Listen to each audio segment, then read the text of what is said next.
네, 안녕하십니까. 매트릭스 2부 시작하겠습니다.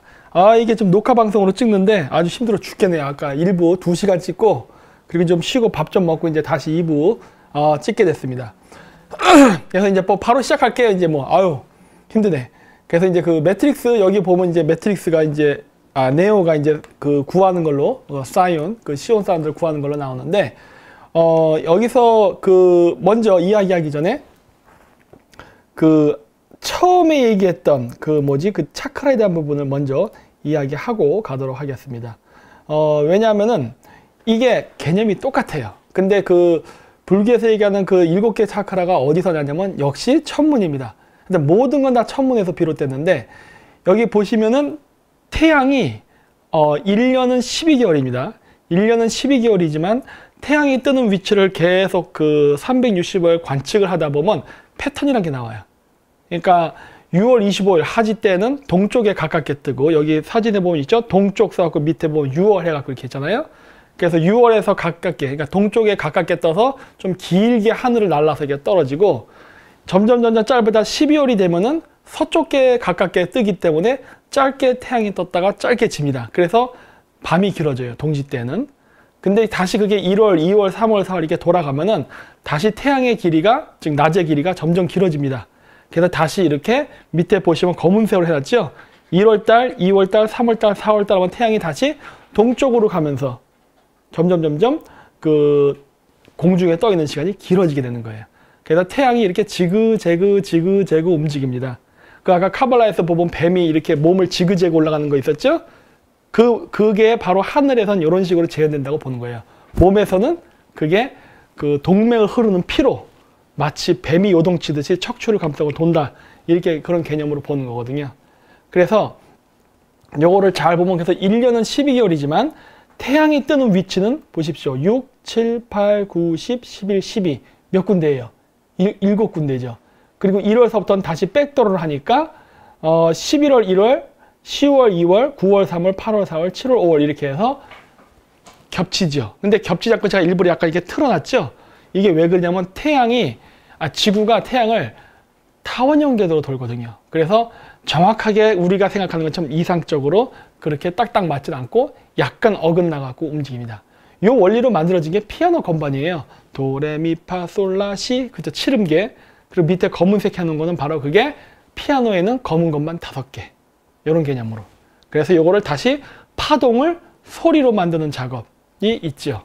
그래서 이제 고대 재래식에는 그래서 음악도 많이 쓰였는데, 그래서 1년은 12개월이지만 태양이 뜨는 위치는 7군데입니다. 그래서 이 개념이 인체에 적용이 돼가지고 오른쪽에 보이는 인체의 7개의 차크라를 그리는 개념이 만들어진 거예요.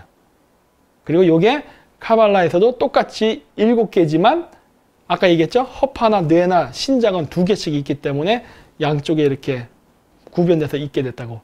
그래서 그냥 가로로 셀 때는 그냥 7개라는 걸 알 수가 있어요. 그렇죠? 그리고 이 개념이 그노시스에서 나오는 인체의 황도 12궁을 그리는 것과 같이 연계되는 겁니다. 왜? 인체에다가 그걸 그대로 집어넣는 거니까. 그래서 7은 10과 같고 10은 12와 같은 겁니다. 그렇죠? 이 부분에 대한 이해가 있어야 됩니다. 그래서 황도 12궁의 별자리 인체에다 그대로 집어넣어요. 근데 아까 태양이 1년 12개월 동안 어떻게 뜬다 그랬어요? 여기 인체에 황도 12궁 별자리가 있는데, 앞쪽에 보시면 이렇게 태양이 한 달에 약 1개씩 뜬다 그랬잖아요. 그래서 황도 12궁의 별자리를 한 달에 약 1개 정도씩 탁탁 거쳐서 지나가거든요. 그러니까 이 개념이 그대로 인체에 들어오다 보니까 12개의 황도 12궁 별자리를 인체에다 이렇게 묘사하는 거예요. 그러니까 똑같아요. 그래서 이게 동서양 개념의 구별이 없습니다. 이러한 사고방식은 다 동일하게 고대에 있었어요. 그래서 이제 여기서 이제 핵심은 제가 얘기했잖아요. 여기서 이제 불교도 그렇고 기독교도 그렇고 이게 구원이라든가 해탈이라는 개념이 있다고. 근데 그 기본 개념은 같다고 내가 얘기했죠. 그게 플레아디스 별 신앙에서 유래한 거라고. 그래서 이 인체 구조에서 이렇게 차크라 개념이 같다는 거를 이제 알았으니까, 예를 들어서 이제 불교 같은 경우 깨달음을 얘기할 때 이제 해탈이라고 하잖아요.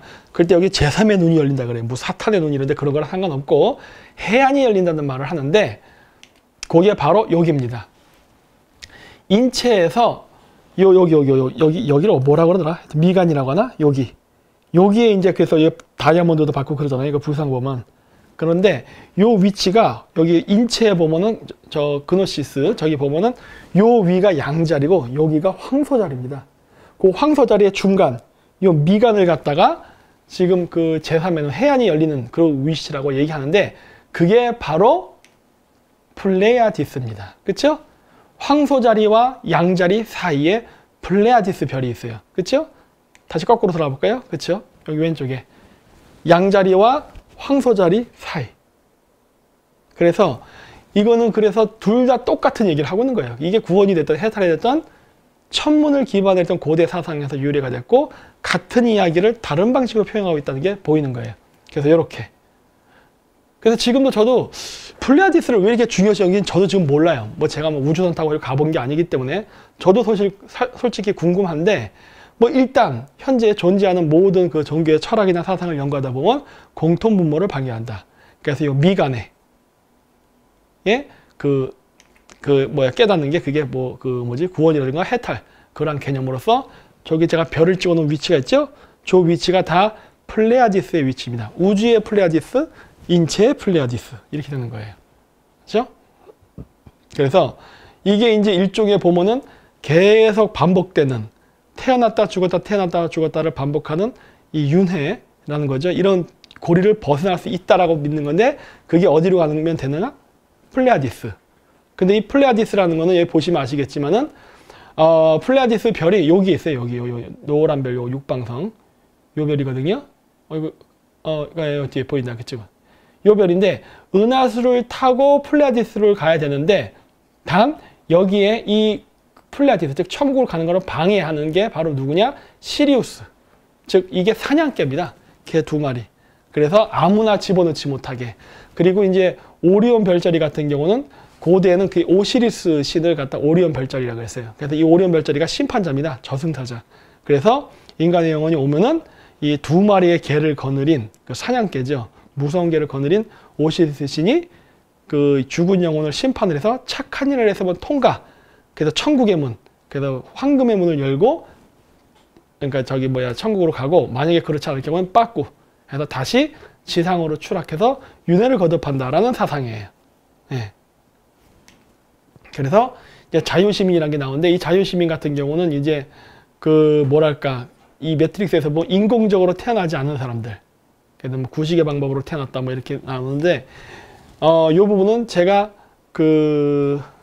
예전에 크리스마스 때도 얘기했을 거예요. 제찬 행사를 통해 가지고 옛날 때는 아이들을 임신시켜서 낳게 했다. 그런데 그것과 관련이 있어요. 그래서 이 매트릭스에서 이 네오가 지하의 그 시온 세계로 가잖아요. 거기 가서 그 무슨 연설하고 막 하다가 그 끝난 다음에 뭐 합니까? 그 시온의 사람들이 죄다 그냥 섹스하고 난리가 났죠. 원래 옛날 때 제천 행사는 그 제천 행사가 끝나고 나면은 꼭 그랬었어요. 그 왜 그러냐면은 그 날이 좋은 날이에요. 그래서 옛날 때에는 인간은 12가지의 특성을 가진 인간이 태어난다고 믿었어요. 1월에는 어떤 성격을 가진 인간, 2월에는 어떤 성격의 인간이 태어난다. 이게 지금도 우리나라에서 쓰이는 사주팔자, 그거 역학책에 나온 그 내용이에요. 사주팔자. 그래서 4월에 태어난 사람은 어떻다더라. 이런 것들. 그래서 1년 12개월에 그 특정한 그 좋은 날, 주로 21일 또는 25일이래요. 뭐 6월 25일, 8월 15일, 이건 또 15일이네. 뭐 어쨌든 그런 식으로 그런 특별한 날짜가 있는데 그런 날짜가 되면은 제천 행사를 하고 그리고 나서 이제 밤에는 그 부부끼리 그렇게 성관계를 맺는 그런 게 많았습니다. 왜? 그 좋은 날짜에 그 날짜에 그 기운을 받아서 아이가 잉태해야만 훌륭한 사람이 될 수 있다라는 믿음이 있었어요. 그래서 항상 제천 행사 다음에는 꼭 그게 있습니다. 그래서 제가 예전에 얘기했던 올림픽의 유래가 거기서 유래됐다고 제가 얘기했잖아요. 그 크리스마스 참조하세요. 그거 다 얘기하려면 시간이 걸리니까. 그래서 이러한 풍습이 12번을 해서 이게 하는데 실질적으로 고대에는 이 제천 행사를 했던 목적은 2가지가 있었어요. 첫 번째는 그 좋은 아이를 낳기 위해서 하는 그 목적. 일단 2번째는 뭐냐면 이게 매달 한 달에 한 번씩 하잖아요. 근데 이게 옛날 때는 제천 행사를 하게 되면은 그 제사를 지낼 때 이게 음식을 갖다 바쳤습니다. 요즘이야 경제가 발전했으니까 뭐 화폐도 뭐 이렇게 하고 뭐 요즘은 신용카드로도 뭐 헌금을 낸다 그러네. 하지만은 옛날 땐 그런 거 없었거든요. 그러다 보니까 뭐 가죽 또는 옷, 뭐 꽃 이런 걸 갖다 바치다 보니까 그런 거를 제사장이 받아서 뭐 할 거예요. 혼자 다 먹을 수 있는 것도 아니고. 그러다 보니까 그런 것들을 다시 나눠줬습니다. 가난한 사람들한테. 그래서 옛날 때에는 그 제천 행사를 하는 게 일종의 그 복지제도의 역할도 했어요. 그러니까 부자한테 걷어서 가난한 사람한테 주는 역할을 했어요. 그걸 매달 하다 보니까 어떻게 돼요? 가난해도 굶어 죽는 일은 없죠. 예. 그래서 그런 역할을 하는 게 고대 샤먼이 그런 재산 분배할 때도 그 담당을 했었습니다. 그리고 그때 태어난 아이들이 바로 어떤 신성한 기운을 받고 태어난 아이라는 그런 생각이 있었어요. 그래서 이 매트릭스에서도 보면은 이렇게 자연 상태로 태어난 아이들은 일종의 좀 특별히 다른 아이들, 그리고 이제 기계에 의해서 인공적으로 태어난 애들은 일종의 노예 인류 이런 식으로 해서 구별해서 이야기하고 있죠. 그래서 이제 거기 보면 이제 처음에 얘가 매트릭스에 적응하는 장면 나올 때 이제 그 격투기를 배우는 게 나오는데 약간 선문답 같은 이야기들이 나오죠. 뭐 빨리 움직이냐, 뭐 빠르다거나 힘이 센 게 아니라 뭐 어쩌고저쩌고 막 복잡한 말을 해요. 근데 요 말은 사실 이게 옛날 고대 동양 그 종교라던가 철학, 제자백과 이런 데서도 많이 나옵니다. 이게 중요한 거는 뭐냐면 보이는 현상보다는 그 원리를 이해하는 거거든요. 이 어떤 일이 됐던 그 모든 것이 그 원리를 이해하게 되잖아요. 그러면 나머지는요 정말 저절로 배우기가 쉽습니다. 그러니까 저도 국제관계 연구를 할 때 그 어떤 보이는 사건 현상에 집중하려 하지 않고 전체적인 흐름을 파악하는 걸 노력하려고 그래요. 왜 그러냐면 전체적인 흐름을 알잖아요. 그러면 그 다음번에 어떠한 일이 미래에 발생할 것이라는 걸 예측하기가 되게 쉽습니다. 그건 무슨 초능력도 아니고 이건 어떻게 보면 분석 능력이에요. 근데 그거를 알려면은 뭘 알아야 되냐? 바로 흐름입니다. 흐름. 전체적인 흐름. 그래서 뭐 학기도도 이렇게 가르칠 때 보면은 그 상대방의 기술을 걸 때 흐름을 인식하라는 얘기를 많이 해요. 상대방의 몸의 움직임. 왜? 그 움직임을 알면은 그 움직임을 이용해서 자기가 더 적은 힘으로 크게 상대방을 제압할 수 있거든요. 상대방을 날려버릴 수 있으니까. 그래서 그런 것 때문에 그 보통 이런 거 옛날 때도 그렇고 그 공부를 할 때 그 생각보다는 원리를 이해하는 쪽으로 많이 그런 교육을 시켰는데 하여튼 뭐 그런 내용이 나와요. 그래서 뭐 이게 동양적인 이야기가 좀 나오는데 이제 아까 얘기했듯이 플레아디스를 들어가려면은 반드시 시리우스라는 별을 통과해야만 됩니다. 시리우스가 뭡니까? 늑대 별자리예요. 보통 투르크계 민족들이 시리우스 별자리라는 얘기를 그 시리우스의 자손, 즉 늑대의 후예라는 말을 많이 쓰잖아요. 근데 여기서 재밌는 거는 그 요원 이름이 스미스예요. 스미스. 근데 이 스미스는요 대장쟁이랑 관계가 있습니다. 블랙 스미스 하면 대장장이에요. 근데 이 얘기를 제가 왜 하느냐, 그 플레아디스라는 천국을 가려면은 반드시 시리우스, 오리온 별자리를 통과해서 황소자리, 즉 그 실버게이트 문을 열고 들어가야 이제 천국에 들어가는 이런 구조거든요. 그런데 거기를 가려면 입구에 지키는 문지기 별이 있습니다. 즉 시리우스, 늑대별이에요. 근데 이게 왜 중요하냐면은 원래 고대에 그 스키타이 사회에서도 그 샤먼들은요 저 티베트 꼭대기에 살았어요. 그 하늘과 가까우니까 거기에 살고 그 사람들이 그 신전 즉 샤먼이 있는 지역을 접근을 하려면은 산을 올라가야 되는데 반드시 그 입구에는 바로 유목민들이 평지에 살면서 그 입구를 지키고 있었습니다. 가끔씩 그 미국 영화 그 뭐지 미이라 그 마미에 보면 그런 거 나오죠. 파로의 그 무덤에 접근하려고 하니까 갑자기 고대로부터 내려오는 그 뭐지 이집트 전사들이 이렇게 지키고 막 있다가 막 오면 막 쳐들어가서 죽이고 하는 내용 나오잖아요. 그런 것처럼 투르크 전사들이 고대에 그 티베트로 들어가는 그 입구를 지키고 막고 있었어요. 걔네들이 늑대 전사자, 일종의 시리우스예요. 그러니까 이런 식으로 걔네들이 살았던 이유도 바로 이런 별자리 형태를 본따 가지고 이렇게 배치가 돼 있었거든요. 근데 그런 모습이 여기서도 조금씩 보이죠. 그래서 이 영화에 보면은 그 이제 스미스 요원이 나오는데 스미스가 대장장이거든요. 늑대 전사들이 뭡니까? 옛날 때 말 타고 철기 갖고 싸웠던 애들이거든요. 그래서 옛날 때 그 기만 민족들이 왕들이 대장장이었습니다. 블랙 스미스 집안이었어요. 아니면 골드 스미스, 금세공업자들이었어요. 그러니까 그 재련 기술을 가진 자들이 옛날 땐 지배층이었거든요. 근데 그런 사람들이 바로 천산을 올라가는 입구를 지키는 그러한 그 수호 부족의 역할을 했었습니다. 옛날 때. 그래서 여기 보면은 매트릭스는 시스템이야. 뭐 그래서 그 시스템이 우리의 적이다. 뭐 이런 식으로 쭉 얘기를 하는데 이런 내용들 자체가 지금 일종의 약간 불교적 세계관으로 이 뭐라 그러더라? 이 현재 세상, 쳇바퀴처럼 그 반복되는 그 세상을 이야기하죠. 그래서 여기 보면 쭉 나옵니다. 그래서 이렇게 뭐 쭉 이런 것들은 뭐 대부분 떠날 준비가 안 됐다 이런 얘기가 나오는데 이게 무슨 말이냐면 아까도 얘기했듯이 인간의 영혼이 북극성으로부터 내려왔다가 다시 올라갔다, 내려왔다 올라갔다 이걸 반복하는데 이 반복하는 걸 이 영화에서는 바로 매트릭스라고 얘기하는 거예요. 예, 동양에서는 이거를 윤회라고 얘기했죠. 그리고 여기서부터 벗어난다. 즉 뭐예요?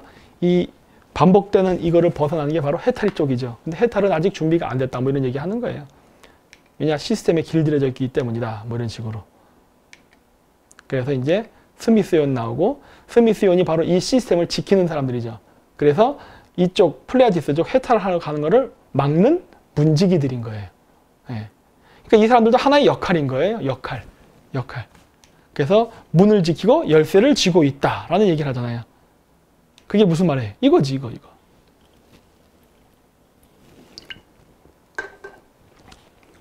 은하수를 타고 시리우스는 늑대 전사가 바로 투르크계 민족. 그래서 스미스요는 대장장이거든요. 스미스. 그래서 이게 지키는 무사부족. 어떤 이게 입구를 지키는 수문장이죠. 이거를 통과하면은 열쇠를 쥐고 있다. 그 열쇠를 누가 쥐고 있어요? 오시리스 신. 그 오시리스의 이미지로 누가 있느냐? 카톨릭에서는 베드로가 있죠. 그 바티칸 성당에 가면은 바티칸 성당 바로 바깥에 입구에 베드로 동상이 있습니다. 그 바티칸의 상징이 보면 이게 황금 열쇠와 은 열쇠를 X자로 교체해 놓은 게 바티칸의 상징이에요. 바로 골든키와 실버키입니다. 골든키는 뭐에 쓰는 거예요? 골드 게이트를 열 때. 실버키는 뭐에 써요? 실버 게이트를 열 때.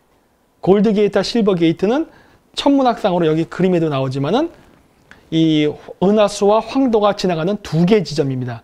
정갈자리 쪽에 골드 게이트, 황소자리 쪽에 실버 게이트. 그래서 그 천국의 열쇠죠. 천국의 열쇠라는 얘기를 많이 하잖아요. 그 천국의 열쇠가 어디냐예요. 바로 두 군데죠. 그래서 그 중에 하나가 플레아디스로 가는 황소자리 쪽. 그래서 거기 얘기하는 이야기, 이 앞에 뭐 그들은 문지기야, 그들이 문을 지키고 열쇠를 쥐고 있다. 이 이야기가 바로 플레아디스, 즉 천국으로 가는 그 입구를 지키고 있는 별자리, 즉 시리우스와 오리온 별자리에 대한 이야기입니다. 이게 우상화, 즉 인격화되면서 매트릭스 영화에서는 그게 스미스요니로 나오고 그 다음에 이제 카톨릭 쪽에서는 그게 사람으로 해서 이게 황금키와 은키를 갖고 있는 베드로로 형상화되죠. 그래서 이제 네오가 이제 성장을 해갖고 이제 업그레이드가 돼가지고 매트릭스 2탄에서 이제 오라클과 만나잖아요. 이 오라클과 만나는데 이 만나는 장면도 마찬가지로 고대 샤먼 풍습하고 매우 관계가 깊습니다. 아까 제가 1년에 12번 제천 행사를 하고 제천 행사가 끝나면 밤에는 이제 성관계를 해서 임신을 유도한다 그랬잖아요.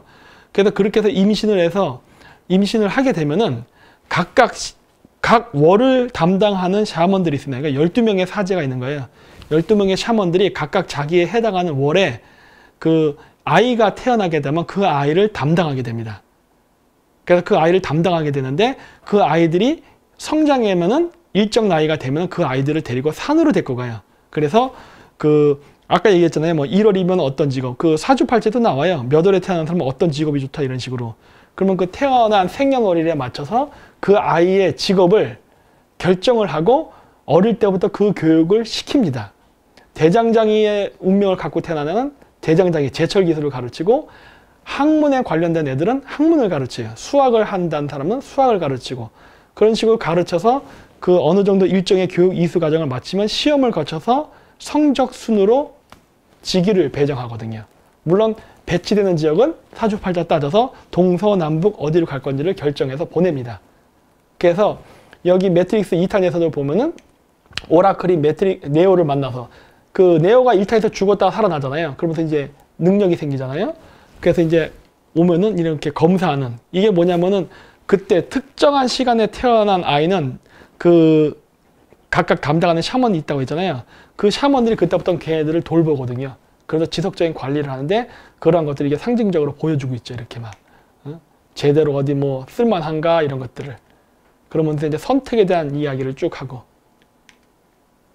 이 선택을 하라는 이야기를 하는데 이 부분에서 다시 또 카발라가 또 나오는 겁니다. 이렇게 여기 보면 빨간색 저기 쫑쫑 점이 나오죠. 저기. 그러니까 인체에다가 생명의 나무, 라이프 트리라고 해서 생명나무를 한댔잖아요. 또는 우주목이라고 합니다. 그러니까 생명의 나무를 어떻게 쉽게 얘기하면 되냐면 우리 인체 몸에 있는 신경계 시스템이 생명의 나무라 보면 돼요. 인체에서 할 때는. 그래서 여기다가 이제 10개의 이제 그 태양에 해당하는 그러한 그 중요 지점을 이제 카발라에서 얘기를 하는데, 이 목에 해당하는 부분이 아까 다스라 그랬죠? 여기서부터 이제 갈라지거든요. 근데 이거는 성각의 개념이 아니에요. 서로 다름이에요. 음과 양, 플러스 마이너스의 관계예요. 어느 쪽 성향으로 갈지는 최종적으로 본인이 선택해야 된다는 얘기를 하는데, 그런 대사가 여기서 나오죠. 그래서 결정은 네가 하는 것이다 라고 얘기하죠. 오라클이. 앞쪽에 보면 이렇게 누가 죽는지, 뭐 영화상에서는 이게 모피어스와 트리니티 둘 중 한 명을 구해라 이런 얘기를 하는 건데, 여기서 할 때 이 선택은 본인이 하라는 얘기를 하죠. 그러니까 이게 점점 이게 유대교에서도 보면 인체 모무에서부터 이렇게 점점 이렇게 올라가는데, 요 최고의 경지에 다다르기 전에 다스에 오게 되면은 요리로 갈지 좌뇌로 갈지 우뇌로 갈지는 본인이 선택하는 겁니다. 바로 본인의 특성이죠. 그러면서 여기서 이제 과자를 줍니다. 이 과자 먹으라고. 이 과자를 먹는 게 여기서 이렇게 쭉 나오는데, 뭐 과자를 다 먹으면 기분이 좋아질 거는데 여러분 과자 먹으면 기분 좋습니까? 그런 건 아니거든요. 근데 여기에는 다른 그 숨어있는 고대 샤머니즘 코드가 있어서 그래요. 뭐냐면은 먼저 과자를 주는 의식은요, 이거 성체의식입니다. 지금 카톨릭에서 쓰죠. 이 성체의식인데 이거는 고대 고대 종교 때부터 존재했어요. 요거는 BC 14에서 BC 13년.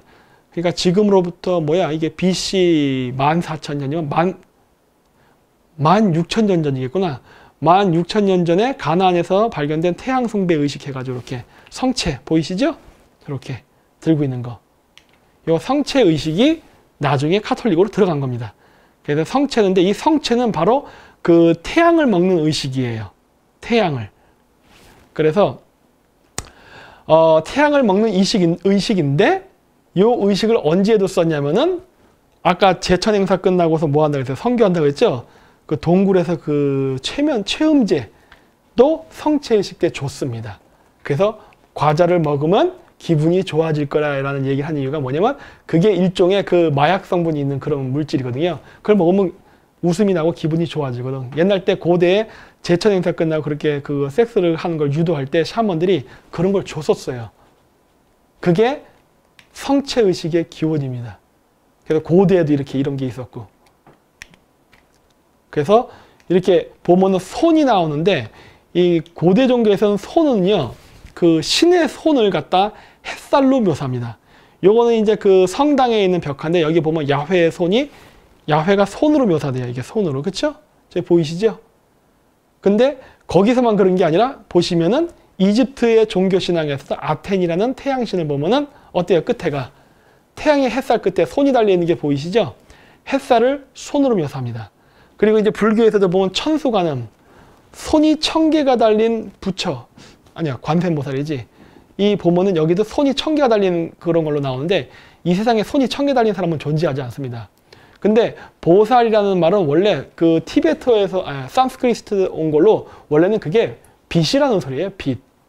빛으로부터 나오는 1000개의 손이라는 소리입니다. 그 뭐예요? 이집트 신학에서 나오는 바로 햇살을 손으로 묘사하는 것과 똑같죠. 그렇죠? 그래서 여기서도 마찬가지로 오시리스 신앙, 불교, 기독교, 그러니까 유대교죠. 이쪽에서도 신의 손을 햇살로 묘사하는 것은 동일하게 나타난다. 라는 게 여기서도 보입니다. 그리고 이제 탄생. 이거 매트릭스 1탄에 보면 이제 네오가 평범한 사람이다가 이제 어떤 초능력을 가진 인간으로 재탄생하는데 그게 이제 그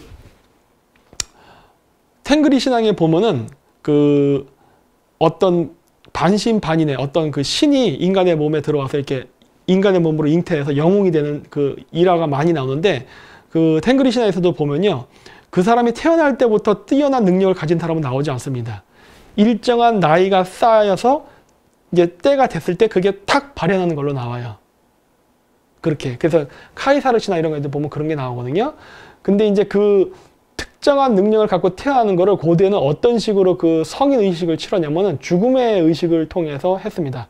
죽음의 의식이라는 게 아니라 거의 죽을 만큼 고생을 하고서 그 관문을 통과해야만 성인으로 인정하는 거예요.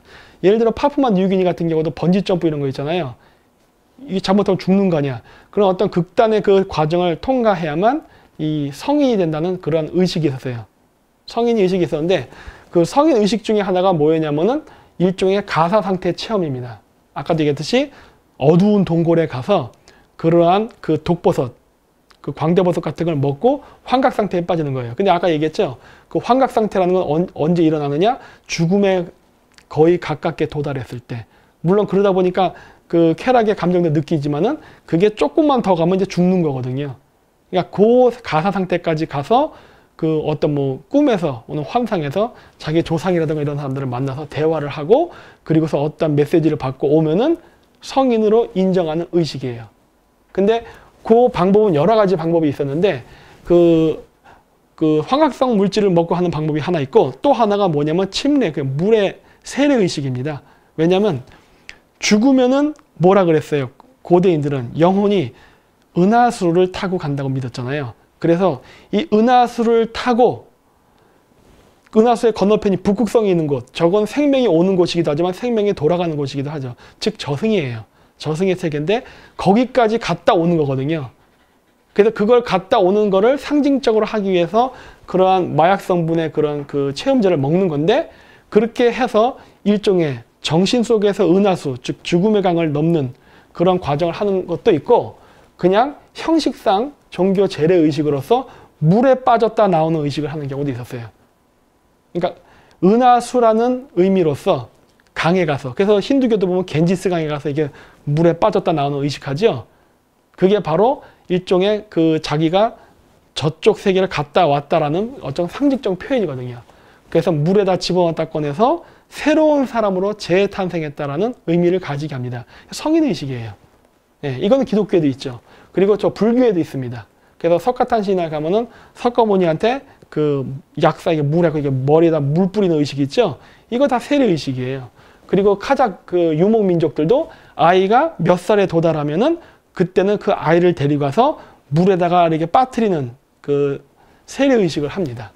이게 다 고대의 그 뭐랄까 이 새로운 사람으로 재탄생하기 위해서는 반드시 그 은하수라는 물에 한번 빠졌다 나와야 된다는 그 사고방식에서 나온 거예요. 그 표현하는 방식이 이렇게 약을 쓰느냐 아니면 진짜 물에 빠뜨리냐 이런 식의 다양한 방식으로 나오죠.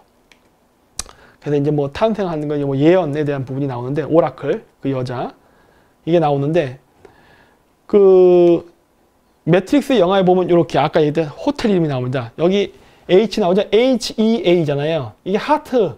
이 동영상을 제가 보여드리지 못하니까 그런 건데 나중에 매트릭스 일단 직접 보세요. 그건 이게 하트가 있어야 되는 거야. 심장. HEART. 그 다음에 오브 더 시티 호텔. 아, 하트. 그 다음에 이렇게 오브 더 시티 호텔 해갖고 심장 도시 호텔이라는 의미예요. 요게 네오가 사는 호텔의 이름입니다. 그래서 얘기했죠. 심장이 있는 도시 뭐예요? 사자자리 레오를 상징한다고. 그리고 심장은 뭘 상징한다? 사자자리 레오 별 중에 가장 밝게 빛나는 별 레굴루스를 상징한다. 그래서 이 네오가 1편 마지막에 보면 막 그 도망가면서 그 자기 그 원래대로 돌아가려고 갈 때 이렇게 전화하는 장면이 나와요. 자기가 실패해서 못 들어가서 다른 곳으로 가서 전화를 받아서 이제 이동하려고 할 때 이 보면 골목 끝 사다리로 올라가면 303호야라는 말이 나오잖아요. 자기 지금 집으로 돌아가는 거거든요. 호텔로. 자기 집으로 돌아가는데 그 별자리가 바로 사자자리야. 하필이면. 그리고 거기 가면 사다리로 올라가면 303호. 사다리는 뭐로 묘사된다 그랬죠? 은하수. 은하수에 33개의 별자리가 있다고 했잖아요. 근데 똑같은 얘기인 거예요. 사다리로 올라가서 303호로 올라가라. 딱 메시지 있죠. 303호. 이렇게. 그래서 이 내용 자체가 별자리라는 게 딱 우리가 알 수가 있습니다. 근데 우리가 아까도 얘기했듯이 은하수를 타고 북극성으로 간다고 했지만 은하수를 타고 플레아디스로 갈 수도 있다고 했어요. 그렇죠? 두 군데의 길이 있는 거예요. 그래서 여기 보시면 여기서는 이쪽입니다. 그래서 하얀 게 은하수길이에요. 은하수길을 타고, 그러니까 은하수에는 33개의 별자리가 있으니까 33개의 별자리를 타고 딱 꼬린 일로 하면 되는데 그 입구를 지키는 별이 뭐라고 했어요? 아까 시리우스라고 그랬죠. 그래서 거기 문을 여니까 스미스 요원이 딱 나오죠. 그래서 얘가 총을 쏩니다. 그래서 총을 어디에 맞습니까? 심장에 맞죠. 심장에 총을 맞고 네오가 죽어요.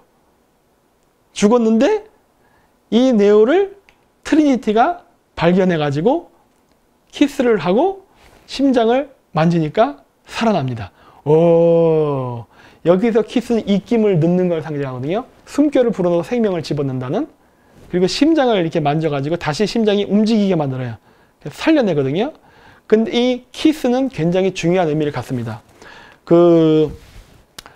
많은 종교 재래 의식들은 별자리를 묘사하는 경우가 많아요. 예를 들어서 우리나라에서도 무당이 구술할 때 영가천도제 하는 그런 굿에 보면은 이렇게 하얗게 천을 마지막에 깔고 그 천을 가위로 쫙 자르면서 지나가는 의식이 있어요. 우리나라 무당들 보면. 그게 뭐냐면 그 하얀 천이 은하수예요. 그래서 은하수를 가르고 저세상으로 가는 의식이거든요.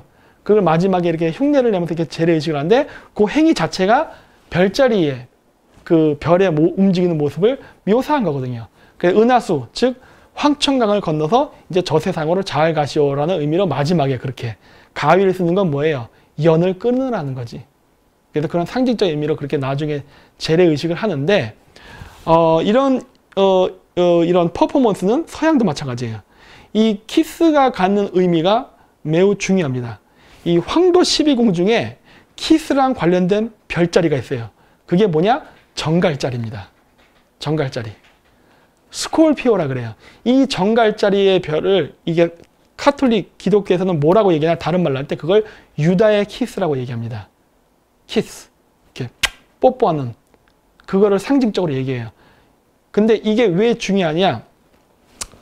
여기 보면 이렇게 다빈치 코드에 나오지만 요 왼쪽에는 저희가 유다입니다. 뭐 막달라 마리아라는 설도 있고 여러 가지가 있는데 어쨌든 일단 스콜피오 별자리가 키스를 상징해요. 이 키스가 중요한 이유가 좀 이따 얘기할게요. 스콜피오는 여기 보시면 나오겠지만은 황도 12궁 중에 8번째 조디악입니다. 8번째 별자리예요. 그렇죠? 그래서 이 별은 동쪽에서 태양이 11월 16일에서 12월 15일 사이에 동쪽에서 태양과 함께 뜹니다. 스콜피오가. 그럼 12월 16일서부터 뭐와 같이 뜨냐? 사수자리, 사게테리우스와 같이 뜨어요. 그래서 이게 진짜 굉장히 여기서부터 이제 우리가 탱그리 사상과 기독교 겹쳐지는 부분인데 12월 25일 날 이게 별자리의 모습이에요. 저기 사기타리우스라 돼 있죠. 이제 궁수자리입니다. 활을 이렇게 하고 있는 장면이에요. 활을. 근데 이렇게 활을 딱 하고 있는 여기서 화살이 이렇게 있거든요. 이렇게 해서 화살이. 근데 그 화살 끝에 태양이 탁 낍니다. 이게. 그래서 이 이야기를 제가 왜 하느냐. 스콜피오는 도와드리고 싶지만 시리에서 아직 저와 동작하도록 설정되지 않았습니다. 이게 뭔 소리야?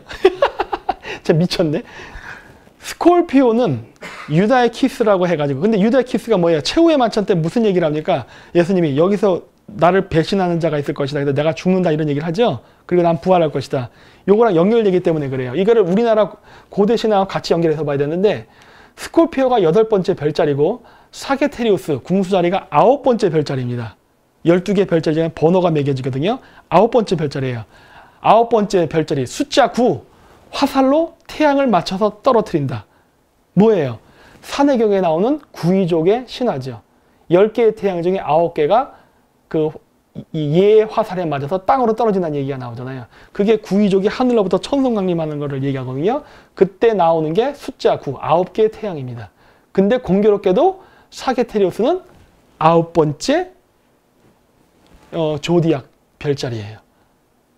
그래서 이게 12월 25일 날 냈다가 다시 이제 12월 25일이 되면 태양이 부활하는데 그걸 볼 수 있는 게 어디냐면은 북위 66.6도 북극권에 가면은 어떤 현상이 보이냐?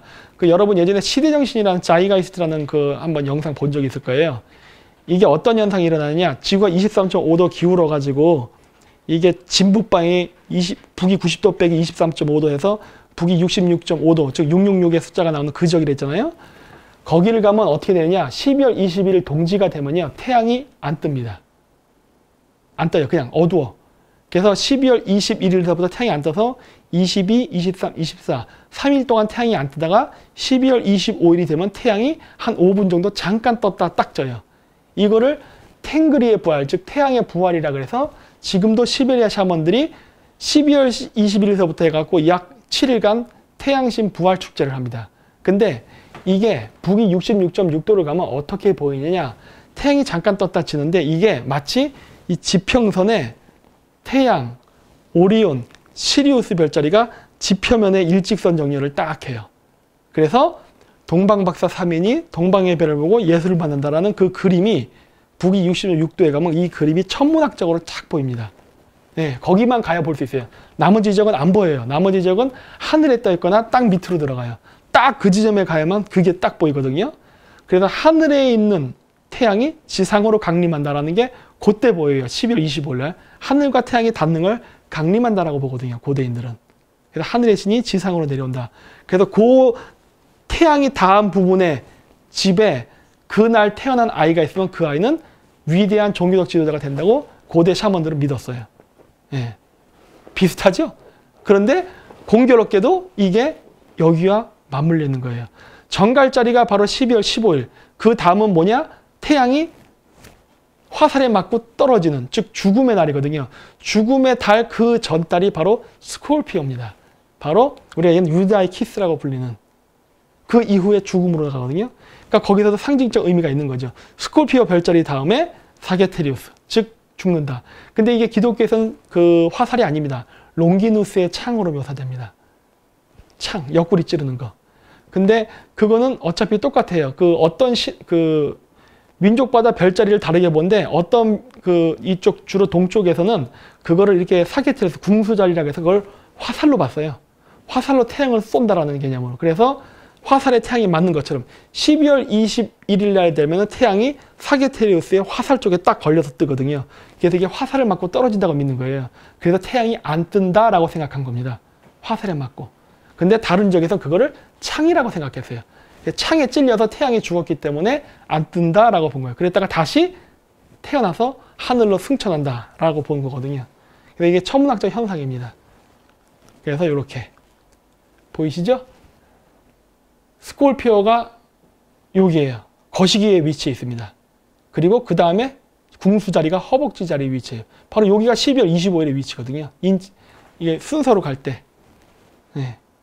그래서 이렇게 고대에는 모든 그 영웅들이 이렇게 태양이 어떤 황도시궁의 별자리와 같이 뜨느냐에 따라서 탄생 설화와 이미지가 만들어졌습니다. 그래서 뭐 황소자리는 BC 4320에서 2160, 그 다음에 양자리는 2160에서 AD 1년, 물고기 자리는 AD 1년에서 2160, 물병 자리는 2160에서 4320. 이건 단순한 숫자적 계산이지 실질적으로는 틀립니다. 물병 자리는 이미 시작됐어요. 2019년부터 겹쳐진다고 했죠.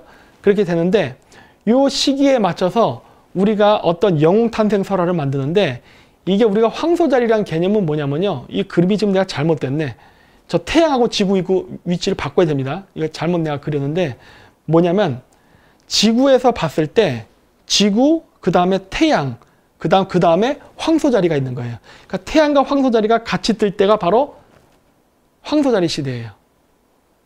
그런데 태양 뒤에 황소자리가 있기 때문에 별이 안 보여요. 햇빛에 가려서. 그래서 우리가 어떻게 황소자리가 도래했는지를 아느냐? 바로 황소자리의 반대편 별자리를 밤에 보고 알아냅니다. 그래서 황소자리의 반대편의 별자리는 스콜피오예요. 정갈자리. 그래서 그 헐리우드 영화에도 옛날 이집트 신화 같은 거 관련된 영화에도 많이 나오지만 그 스콜피온 킹이라는 거 있었죠? 전갈왕. 그런 이야기가 나오는데 그 이야기의 배경이 바로 뭐냐? 이집트가 황소자리 별자리 시대, 지금부터 약 6,000년 전에 있었던 이야기예요. 그걸 이제 영화화 만든 겁니다. 그래서 황소자리의 영웅을 스콜피온 킹이라 부릅니다. 왜냐? 반대편 별자리를 보고 읽으니까. 그리고 이제 좀 전까지 했었던 우리가 물고기 자리 시대. 물고기 자리 시대라는 거는 지구에서 봤을 때 지구, 태양, 물고기 자리가 있는 거예요. 따라서 태양하고 물고기 자리가 겹쳐 있기 때문에 햇빛 때문에 물고기 자리가 안 보입니다. 그래서 어떻게 되냐? 물고기 자리의 반대편 별자리를 보고 새천년 새시대가 도래했다는 걸 알아요. 근데 물고기 자리 시대는 여기 보시면 아시겠지만 물고기 자리의 반대편 별자리가 뭐냐? 버거, 처녀 자리입니다. 그래서 물고기 자리 시대에 태어나는 모든 영웅들의 스토리텔링은 처녀 수태입니다. 그렇죠? 공통적이에요. 이거는 동서양이 구별이 없어요. 왜? 이러한 이 종교적 관념은 고대 유라시아 샤머니즘에서 유래했기 때문에. 그래서 다 처녀 수태로 나옵니다. 우리나라도 많죠? 주몽, 누라치, 야열아보기 등등 모든 영웅들은 다 처녀 수태예요. 그리고 이제 앞으로는 물병자리 시대라고 했잖아요. 그럼 물병자리 시대는 어떠한 의미의 스토리텔링으로 영웅을 묘사할까요? 영웅의 탄생을 묘사할까? 근데 여기도 보시면 나오죠? 물병자리. 물병자리의 반대편 별자리가 뭐예요? 사자자리입니다. 그렇죠? 아, 그러면 물병자리의 어떤 성각자라든가 영웅은 심장을 가지고 묘사할 수 있겠구나라는 걸 알 수 있어요. 왜? 레오 별자리에서 가장 밝게 빛나는 별이 뭐냐? 레굴루스라는 별이지 않습니까? 저 레굴루스라는 별은 뭐라고 부른다고 했죠? 사자의 심장. 이렇게. 그래서 이집트의 스핑크스에도 이렇게 사자 자리를 상징하는 스핑크스에는 심장 자리를 이렇게 볼록 튀어나오게 부각시켜서 저렇게 묘사해놨죠. 저게 레굴루스거든요. 그렇다면은 새천년의 메시아의 모습이 만약에 재림이 된다 그러면은 사자 자리의 이미지를 가지겠구나. 그리고 심장이 보이겠구나 라는 것을 알 수가 있어요.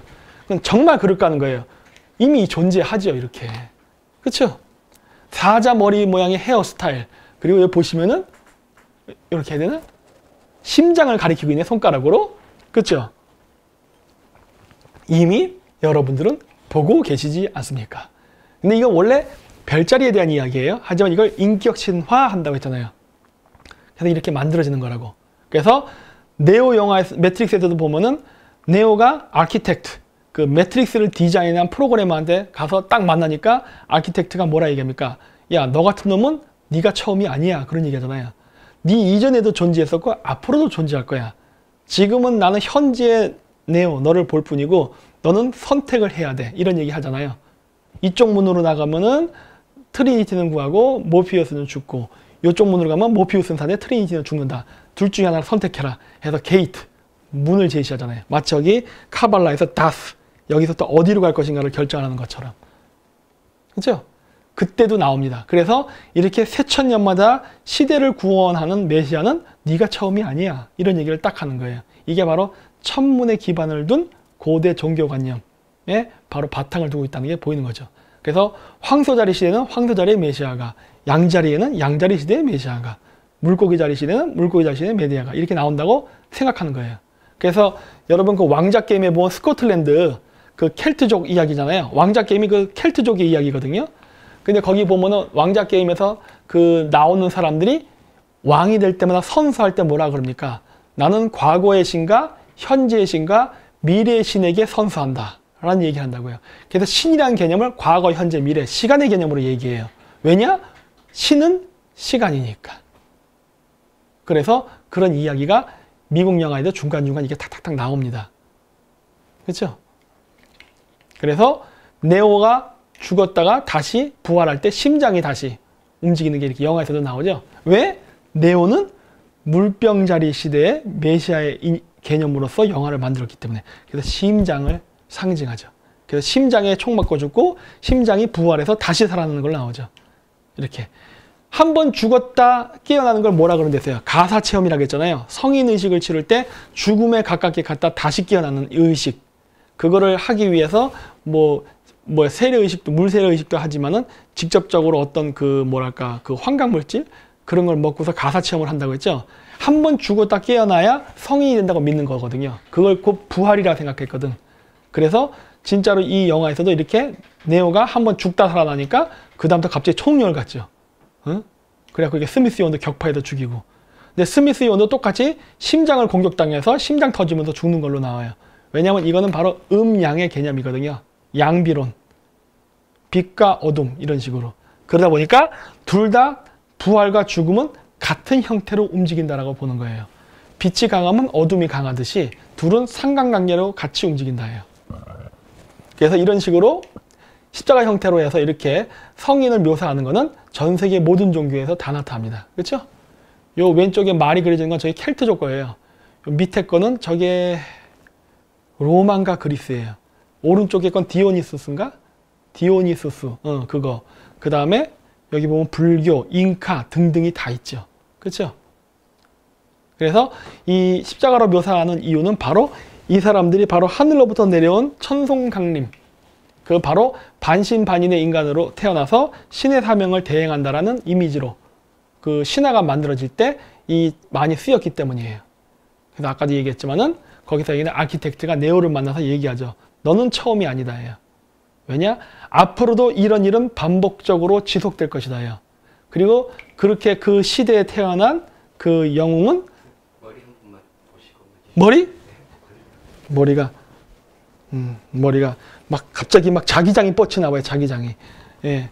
그래가지고 그런 이야기를 하죠. 선택은 네가 한다.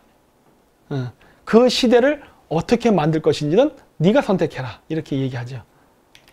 그래서 이제 보면은 이 매트릭스 영화의 마지막 이제 그 레볼루션 거기 보면은 그 스미스 요원과 최후의 전쟁을 하는데 거기서도 보면은 물에서 싸웁니다. 물. 이렇게 스미스 요원하고 싸울 때 보면 비가 막 내려요. 그래서 매트릭스 영화에 보면 비 내리는 장면이 정말 많이 나옵니다. 왜? 이게 물병자리 시대의 메시아를 상징해서 그래요. 물과 남자의 조합이에요. 그래서 비가 내리는 장면과 매트릭스의 그 네오라는 사람이 같이 많이 나와요. 1탄에서도 그렇지만 2탄, 3탄 다. 왜? 이 물병자리를 상징하기 때문에 그래요. 그래서 물병자리는 바로 아까 얘기했듯이 반대편 별자리를 보고 안다 그랬죠? 반대편 별자리가 뭐다? 사자자리, 즉 심장. 그래서 네오는 항상 심장 이런 것들이 같이 묘사돼서 많이 나와요. 1탄에서도 그랬었다 했잖아요. 그래서 이게 마지막에 이렇게 십자가 못 박혀 죽는 것처럼 자기 희생을 통해서 결국은 시온을 구하는 영화로 나오죠. 그렇죠? 근데 이러한 풍습은 지금도 아직 합니다. 이게 바로 러시아에 사는 마슬레니짜 축제예요. 마슬레니짜 축제가 1월 혹은 2월 달에 해요. 이거는 왜냐면 러시아 동방정교 역에 따라서 하는 거기 때문에 조금 부활절의 날짜가 변합니다. 마치 우리가 양력과 음력으로 하면 신년이 변하듯이 이건 달력을 뭘 쓰냐에 따라서 변하는 거예요. 그래서 이제 그걸 하는데 이 마슬레니짜라는 거는 원래 러시아 말로 마슬라라는 말이 바다, 기름이에요. 기름. 우리 그 버터 있죠? 버터.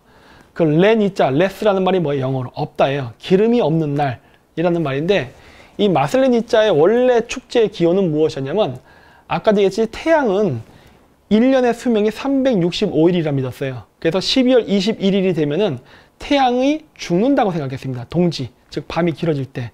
근데 한반도 같은 경우는 그냥 밤이 길어질 뿐이지 낮이 존재하잖아요. 근데 저 북극권, 북위 66.6도를 가면 태양이 안 떠버립니다. 3일 동안. 그리고 12월 25일 날 태양이 딱 떠요. 그래서 12월 25일을 기점으로 해서 새해를 잡는 거는 바로 북극권에 살던 사람들이 갖고 있던 신앙이에요. 어쨌든 그런데 그래서 이 마슬레니짜 축제는 그래서 이 보면 이게 북극권이잖아요. 러시아 추운데. 그래서 여기에서 이제 살던 사람들이 태양이 12월 21일 날 안 떠서 즉 동지가 돼서 죽으면은 이걸 태양의 죽음이라 그래서 죽은 태양을 다시 되살려야만 자기들이 따뜻한 태양의 빛을 받으면서 살 수 있다고 믿었어요. 그래서 무슨 짓을 했느냐? 인신공양을 했습니다. 이렇게. 지금은 안 하죠. 지금의 마슬레니짜 축제는 이렇게 허수아비 인형을 태웁니다. 이게 십자가 모양으로 이렇게 만들어 놨다가 마지막에 태워 죽여요. 이게 옛날 때는 사람이었어요. 근데 아까 제가 뭐라 그랬죠? 토끼, 이상한 나라의 앨리스 얘기할 때 토끼와 여자는 태양을 상징한다 그랬죠. 동쪽 방향을 상징해서 태양이 뜨는 위치. 동쪽 방향이 뭐야? 태양이 뜨는 위치예요. 태양이 중천에 있는 위치가 아니에요. 태양이 뜨는, 즉 새로운 태양이 뜨는 위치가 바로 묘시, 동쪽 방향이란 말이에요. 그래서 새해는 토끼, 여자가 연결되어 있습니다. 고대 샤머니즘 생각에서. 그러다 보니까 어떤 일을 했느냐? 새로운 태양, 즉 새해를 떠올리기 위해서 여자를 산채로 태웠어요. 이렇게 지금 이 화면에서 보이시는 것처럼 원래는 저게 인형이 있었는데 옛날에는 저게 여자였어요.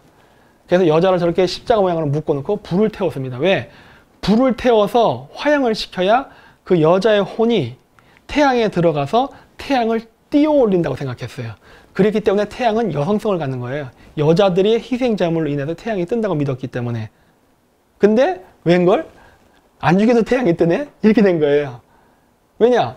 자기 동네는 그렇게 해서 태양이 뜬다고 생각했는데 옆 동네 가보니까 이런 인신공양 축제가 없는데도 태양이 뜨는 거예요. 그래서 거기서 제사장들이 쇼크를 먹은 거예요. 아, 우리가 뭔가 잘못 생각했구나.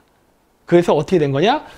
사람을 죽이지 말고 그러면은 다른 방식을 하자 했더니 어떻게 된 거예요? 사람들이 그 당시에 민중들이 과거로부터 해왔던 전통에 길들여져 있기 때문에 아까 했죠? 매트릭스 시스템에 길들여져서 거기를 벗어나려 하지 않는다. 그러다 보니까 어떻게 하는 거예요? 반대하는 거예요. 꼭 여자를 잡아 죽여야 된다고 생각하는 거예요. 그러다 보니까 어떻게 하는 거예요? 이제 시대를 앞서갔던 이제 샤먼들이죠. 이제 그런 지식을 얻은 새로운 계몽의식을 갖던 사람들이 그러면 사람을 죽이지 말고 여자 인형을 한번 태워보자. 그래서 진짜 태양이 뜬다면은 앞으로 그렇게 하면 될 거 아니냐. 안 되면 내 딸을 갖다 바치던지. 이렇게 타협을 보고 해봤더니 진짜 태양이 뜨는 거예요. 그러니까 어떻게 된 거예요? 여태까지 엉뚱한 짓을 한 거죠. 사람을 안 죽여도 태양이 떴는데 자기네들은 사람을 죽여야만 태양을 뜬다고 착각을 했던 거예요. 그래서 어떻게 했어요? 수많은 사람들을, 죄 없는 사람들을 희생시켜버린 거죠. 그러다 보니까 오늘날의 러시아의 마슬레니짜라는 축제는 러시아 인형을 저렇게 태우는데 이 날이 바로 회개와 용서의 날입니다. 왜? 그동안 자신네들이 잘못했던, 잘못 이해해서 죽였던 억울한 사람들의 그 명복을 빌어주고 자신의 죄를 용서해달라고 비는 그러한 날이에요. 그런 의미에서 마슬레니짜, 즉 뭐예요? 기름이 없는 음식을 먹는 축제를 한 거예요. 그래서 이때는 육식을 하지 않습니다. 그리고 성체의식처럼 태양을 먹는 의식, 즉 뭐예요? 팬케이크, 블리니, 이거를 먹어요. 그리고 다른 것들은 먹지 않는 거예요. 그래서 고기를 먹지 않고 피하는 야채 위주로 음식을 먹는 축제가 바로 이때입니다. 크리스마스예요. 그래서 어쨌든 네오가 딱 죽고 나서 이렇게 나오죠. 아키텍트가 오라클을 만나가지고 둘은 경쟁 관계거든. 예. 하나는 시바, 파괴의 신, 남자 여기 나오는 아키텍트죠. 하나는 뭐예요? 오라클, 비시누, 창조의 신. 죽이려는 쪽과 살리는 쪽이 양쪽이 경합을 벌여서 어떠한 결과가 도출되냐예요. 그래서 얘기했죠. 선택은 너희가 하는 것이다. 둘은 두 가지 옵션을 제시할 뿐이고 결국 이 옵션 속에서 이거를 선택하는 것은 결국 사람들의 몫이다. 이렇게 얘기하는 게 여기서도 나오죠.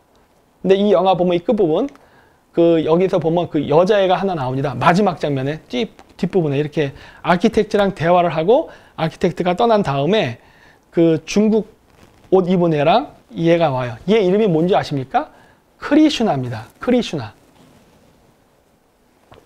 이 아이의 이름. 릴로디든가? 거기서도 나오죠. 그 인도 사람 딸로. 크리슈나. 근데 크리슈나가 누구예요? 인도의 신입니다. 근데 이 크리슈나라는 신이 굉장히 재미있죠. 크리슈나가 언제 태어났어요? 12월 25일. 아하. 12월 25일이에요. 12월 25일은 새해거든요. 새로운 태양인데 새로운 태양의 크리슈나의 이미지. 크리슈나는 남성신이기도 하고 여성 왔다 갔다 해요. 힌두교에 보면 남성과 여성이 왔다 갔다 변하거든요. 이걸 갖다가 서양인들은 잘 이해를 못하니까 신의 이미지에 남성과 여성이 겹쳐지는 걸 가지고서 무슨 사탄이다 그러는데 그건 아니고 이게 바로 아까 얘기했듯이 지구의 세차 운동에 의해서 태양이 이게 지그재그 융트림을 하면서 이렇게 지그재그 움직이는 것처럼 보여요. 그러다 보니까 올라갈 때는 여성의 시대, 내려갈 때는 남성의 시대. 여성, 남성, 여성, 남성 하는 거예요. 음양의 개념이라고요. 시간을 음의 시간과 양의 시간 이런 식으로 봐요. 인도 천문에서도 그래요. 황도 심의궁을 남성 황도, 남성 황도, 여성 황도, 남성별, 여성별, 남성별, 여성별 해갖고 음양 이렇게 나갑니다. 예. 그러는데 이번에는 네오가 죽고 나서 다음번 크리슈나 12월 25일 즉 새로운 태양의 새천년에 다시 또 부활하게 될 메시아의 이미지로 여자아이 모습의 크리슈나가 묘사되는 거예요. 왜? 다음번 미래 메시아는 여성성의 이미지를 가지니까. 여성의 샤먼 시대, 남성의 샤먼 시대, 다시 여성의 샤먼 시대거든요. 지그재그로 이렇게 움직인다고. 그래서 크리슈나인데 그 크리슈나는 인도 신화에서 뭐라 나오냐면 이 신인데 신들의 전쟁에서 그 통합을 하고 뭐 어쩌고 했다가 나중에 그 신들이 서로 막 싸우고 여러 가지 부정부패를 만드니까 실망을 해서 여기 위키피디아를 보면 실망한 크리슈나가 숲속에 들어가 있는데 사냥꾼이 사슴으로 오해해서 크리슈나에게 화살을 쏴서 죽이고 말았다. 그래서 세상을 떠났다고 하는데 자 보십시오. 이 오른쪽에 저 어린아이가 크리슈나예요. 저 모습이에요. 근데 제가 왜 사슴으로 보입니까? 안 보이지. 근데 왜 이 그 힌두교 전설에서는 크리슈나를 사슴으로 오인해서 화살을 쐈다고 했을까요? 그거는 앞서 얘기했듯이 이 왼쪽에 그림 보이시죠? 쟤네들이 종교 샤먼 지도자들이거든. 걔네들이 어떤 왕관을 썼다고 했어요. 종교 지도자들이. 술록관. 사슴뿔을 머리에 쓰고 있으니까 어떻게 돼요? 숲에서 보니까 웬 나무 숲에 사슴뿔이 왔다 갔다 하니까 뭐라고 본 거예요? 사슴으로 오인하고 화를 쏜 거지. 근데 실질적으로 그게 뭐였다? 사슴이 아니라 사슴관을 쓴 크리슈나였던 거죠. 그러니까 오발로 죽은 거예요. 여기서도 나오죠. 크리슈나가 사슴관을 쓴 샤먼이었다는 게 힌두교 전설에도 나오는 거예요. 그렇죠? 네, 뭐가 됐던 간에 어쨌든 그래서 이 크리슈나라는 거는 바로 새로운 태양신을 의미합니다. 그래서 이 매트릭스 마지막 편에 보면 그게 여자아이로 나오죠. 그러면서 이렇게 새로운 태양이 뜨는 걸로 해서 영화가 끝이 나죠. 왜? 새천년이 다시 시작된다라고 이제 하는 거예요. 그래서 네오가 바로 새로운 태양, 메시아라는 게 영화 끝에 결말에서 이런 식으로 묘사가 되면서 끝납니다. 그리고 크리슈나라는 여자아이가 그 다음에 바톤 터치를 할 메시아라는 게 여기서 암호로 메시지가 나오죠. 여성성을 가진. 그래서 아까도 얘기했듯이 이렇게 황도 12궁은 요건 내가 이제 정상적으로 해놨네요.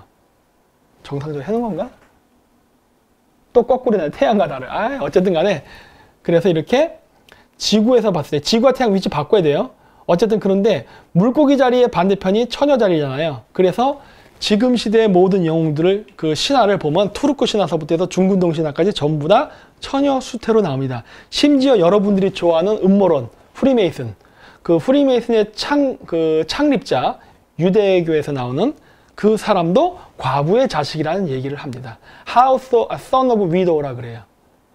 고주몽이도 당연히 과부의 자식입니다. 왜?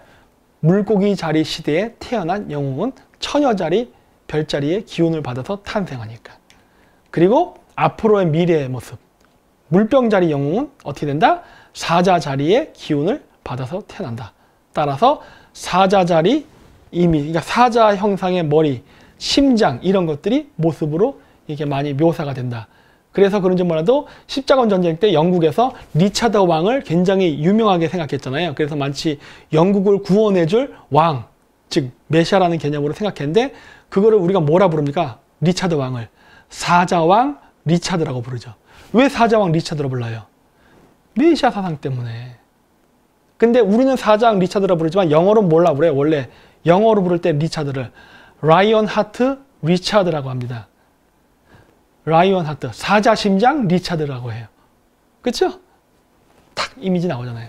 그래서 이런 식으로 이미 오래전부터 그렇게 불렀어요. 그래서 이 미래에 온다는 뭐 메시아에 대한 이미지는 사자라는 게 이미 옛날부터 정해져 있었습니다. 그리고 이러한 사고방식은 바로 황도 12궁 별자리 중에 물고기 자리 다음에 오는 사자 자리.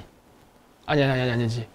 물고기 자리 다음에 물병 자리 시대로 넘어가는데 그 물병 자리 시대를 견인해 준다는 사자라는 메시지가 이미 천문학적으로 있는 거를 의인화시켜서 이렇게 신격화된 거예요.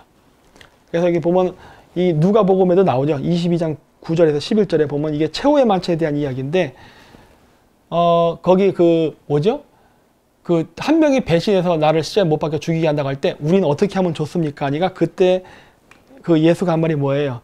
너희들은 They said him. 그러니까 그들이 예수에게 말했다. 그러니까 뭐라 그래요? 우리는 어떻게 하면 좋습니까? 하니까 예수가 말하기를 니들이 when you have entered the city잖아요. 네가 어느 도시에 들어가면 그 다음에 a man will meet you carrying a pitcher of water. 어떤 남자가 항아리를 들고 있는 사람을 만나게 될 것이다. Follow him into the house. 그 사람을 따라 집으로 들어가라. 라는 말이 나오죠. 무슨 말인지 모르겠어요? Enter the city잖아요.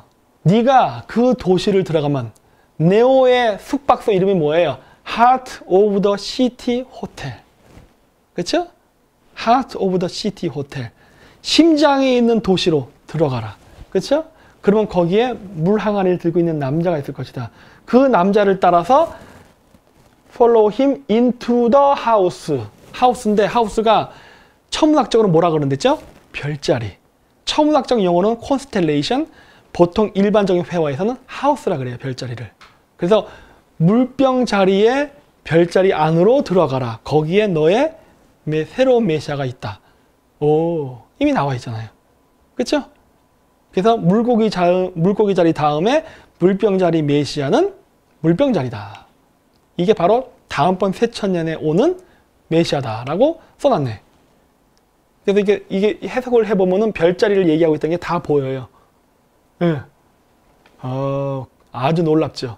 나도 이거 보고 깜짝 놀랐어요. 그래서 이 얘기를 제가 왜 하느냐. 이 과거로부터, 그러니까 이러한 컨셉의 사고방식의 철학과 종교는 그 기원을 솔직히 저는 알지를 못합니다. 굉장히 오래됐어요. 굉장히 오래됐어. 기독교 이전에 불교, 불교 이전에 힌두교, 힌두교 이전에 어떤 샤머니즘, 샤머니즘 이전에 또 어떤 뭐가 있었을 수도 있어요. 뭔지는 몰라.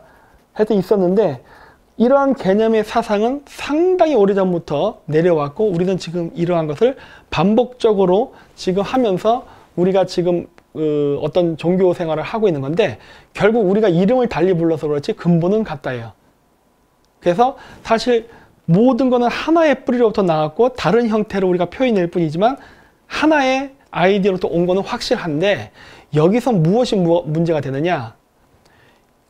각성이 없으면은 사이비로 간다. 그러니까 엉뚱한 쪽으로 간다. 이게 뭐냐. 잉카 문명 같은 경우가 그랬어요. 잉카 문명도 굉장히 천문학이 발달하고 좀 이렇게 과학이 발달된 문명이었지만 종교에 있어서는 굉장히 잔혹했습니다.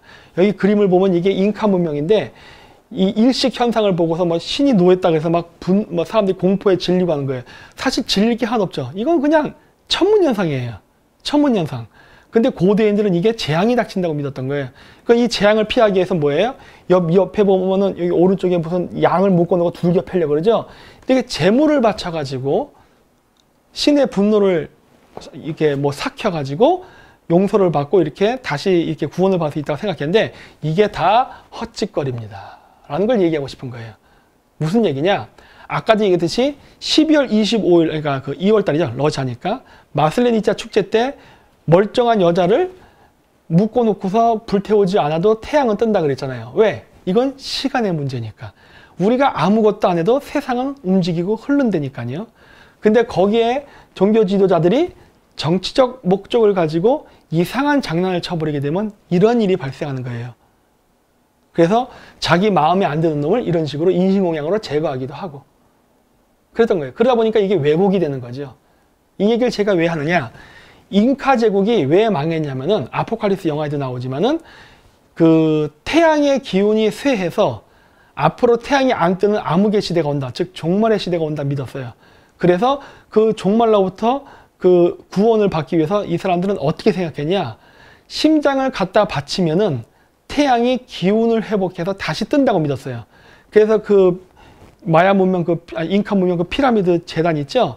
그 위에서 사람들을 잡아다가 심장을 뽑아서 제물로 바치는 일을 했다니까. 수십만 명을 죽였어. 수십만 명을. 그 왜 심장을 갖다 바쳤어요? 얘기했잖아요. 미래의 메시아의 모습은 뭐다? 사자의 심장이다. 즉 물병 자리의 태양이 다시 기운을 회복해서 다시 떠올라서 빛을 비추기 위해서는 힘, 즉 에너지를 줘야 되는데 그거는 심장을 갖다 바쳐야 된다고 착각한 거예요. 전혀 이런 거랑 상관이 없는데 안 바쳐도 태양은 뜹니다. 근데 이러한 그 고대 별자리를 기반으로 해서 만들어졌던 종교의 그런 개념이 인류가 한번 홍수라는 걸 겪거든요. 그래서 인류가 문명이 원시 상태로 돌아가 버렸단 말이에요. 그 원시 상태로 돌아갔던 인류가 다시 과학 문명을 일으켜서 오늘날 발전하는 그 과정에 있는데 그러다 보니까 고대에 파편적으로 남아졌던 이런 지식들을 잘못 이해함으로 인해서 이런 엉뚱한 짓을 한다는 거예요. 어차피 안 해도 사람은 살 사람은 살고 죽을 사람은 죽는 건데. 그래서 마야 문명은 결국 이 짓 하다 망했습니다. 그래서 스페인의 정복자들이 불과 몇백 명밖에 안 됐는데 그 몇백 명한테 마야 문명이 허망하게 무너진 거는 그 몇백 명의 스페인 정복자가 마야 문명을 정복한 게 아니라 이런 인신공행에 불만을 품었던 국민들이 반란을 일으키는 바람에 망했어요. 걔네들이 스페인 정복자들의 편을 들어주고 걔네들이 떼거지로 마야 문명을 공격했기 때문에 결국 마야 문명이 망한 겁니다. 네. 허망하게 망한 거죠. 허망하게. 왜? 종교를 곡해했기 때문에. 이거는 그냥 별에 대한 이야기인데. 그래서 이렇게 되죠. 그래서 보면은 모든 별자리를 보면은 그 부활을 할 때는 한 번 죽었다가 태어난다는 그런 생각이 있는데 그거를 하기 위해서 사람을 그 옛날 때는 죽였다고요. 근데 제가 보니까 이것이 천문에서 기원했다는 걸 알게 되면 이거는 부질없는 짓이라는 걸 알게 돼요. 그러니까 결국 중요한 건 뭐냐? 인간은 각성을 통해서, 즉 학문의 연구와 공부를 통해서만 그 미개와 야만에서 문명으로 진화할 수 있다라는 결론에 도달하는 거예요. 따라서 인류의 과학 문명, 그 다음에 그 이성이 발달하면 발달할수록 이러한 고대의 그 미개했던 풍습이나 이런 것들이 사라지고 점차 개선되는 쪽으로 갑니다. 그래서 우리나라에서도 보면은 인신공양이 많았어요. 효녀 심청전, 그 다음에 에밀레종, 이거 다 인신공양이잖아. 그리고 저 경주, 그 신라 그 월성궁 밑에 그 대들보 기둥 밑에도 보면은 산채로 사람을 그 매장시킨 그 시체가 발견됐습니다. 왜? 그 집이 100년, 1000년 잘 버티게 해달라고 인신공양으로 사람을 갖다 매장시켜 죽인 거예요. 근데 사람을 매장시켜서 죽여야 그 집이 오래 버틸까요? 그게 아니지. 그게 아니라 기반을 튼튼하게 다지고 밑에다가 튼튼한 돌, 주춧돌과 고목을 올려놨을 때만 그 집이 천년 만년을 가는 거죠. 당연한 상식 아닙니까? 근데 그게 불과 몇천 년 만에도 사람들이 그렇게 생각 안 했다는 거예요. 마치 그렇게 해야만 신이 기뻐해서 자기네들을 돌봐준다고 생각했던 거예요. 그러다 보니까 인신공양을 했던 겁니다. 인신공양에서 시간이 흐르면서 이거는 잔인하다 그래서 대체된 게 뭐예요? 희생양. 양을 제물로 바치는 거죠. 저쪽 유목민 사회는. 우리는 소나 돼지를 그다음부터 제물을 바쳐요. 동물을 대신, 인간 대신에 동물을 대신 바치는 쪽으로 갑니다. 제물을. 그러다가 그 다음에 또 어떻게 변하느냐? 야채로 변환이 돼요.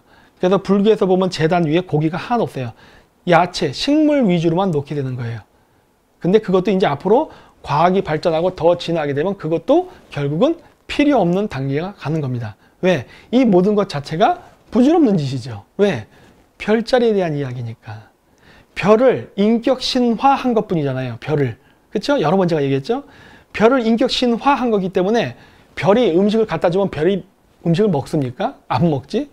우리가 그걸 인격 신화하다 보니까 우리가 만들어 놓은 우상에 착각을 일으켜서 사람 모습을 봤으니까 음식을 좀 먹을 거라 생각한 거지. 그건 우리 생각이지. 원래는 별이었잖아요. 그렇기 때문에 이러한 사고방식으로 점점 그 세계의 종교는 진화를 거듭한 거예요. 약 2000년 주기로. 물론 진통이 따르죠. 왜냐? 고대의 풍습, 그 방식을 전통으로 갖고 왔기 때문에 이거를 바꾸는 거를 굉장히 두려워했던 거예요. 왜? 이거 바꿨다가는 신이 노한다 생각했던 거거든요. 그래서 옛날 때 그렇게 인신공양을 한다든가 이런 것들에 목숨을 걸었던 이유가 제가 죽어야 내가 산다는 생각이 있었기 때문이에요. 그게 불과 100년 전만 해도 있었죠. 우리나라가 조선시대 때 제사로 망한 나라 아닙니까? 제사 안 지내면 조상이 노한다. 그 가문이 멸망당한다 그러잖아요. 요즘 제사 안 지내는 사람들 많은데 뭐 멀쩡히 잘 살더구만. 응? 왜 그래? 이런 거가 바로 우리가 시대가 흐르면서 자각을 해나간다는 거예요.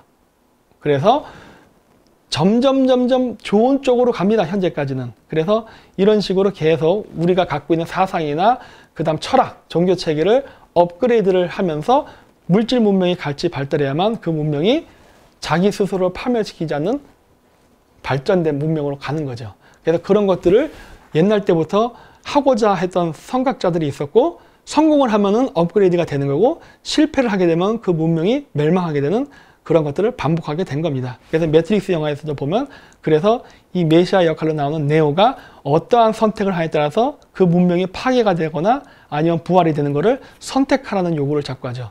결국 누가 이거를 바꾸는 겁니까? 바로 사람 그 자신이라는 게 이 영화 마지막에 나오는 거예요. 그러니까 결국은 우리가 하지 않는다면 아무도 바꾸지 않는다라는 내용이 나오면서 매트릭스 영화가 끝납니다. 그래서 오늘 이제 이걸로 해서 매트릭스 영화 이거 끝내고 이제 오늘 이 방송이 할 때쯤이면 제가 비행기를 타고 우즈벡에서 오고 있을 겁니다. 그래서 오게 되면은 또 이제 다음번 콘텐츠 또 준비해서 요즘 할 거 많아요. 미세먼지도 있고. 그래서 다음번 그레이트 게임 때는 다시 국제정세 문제를 가지고 여러분들에게 찾아뵙도록 하겠습니다. 그래서 오늘 끝까지 시청해주신 여러분 대단히 감사하고요. 다음 주 금요일 날 또 만나도록 하겠습니다. 네, 안녕히 계십시오.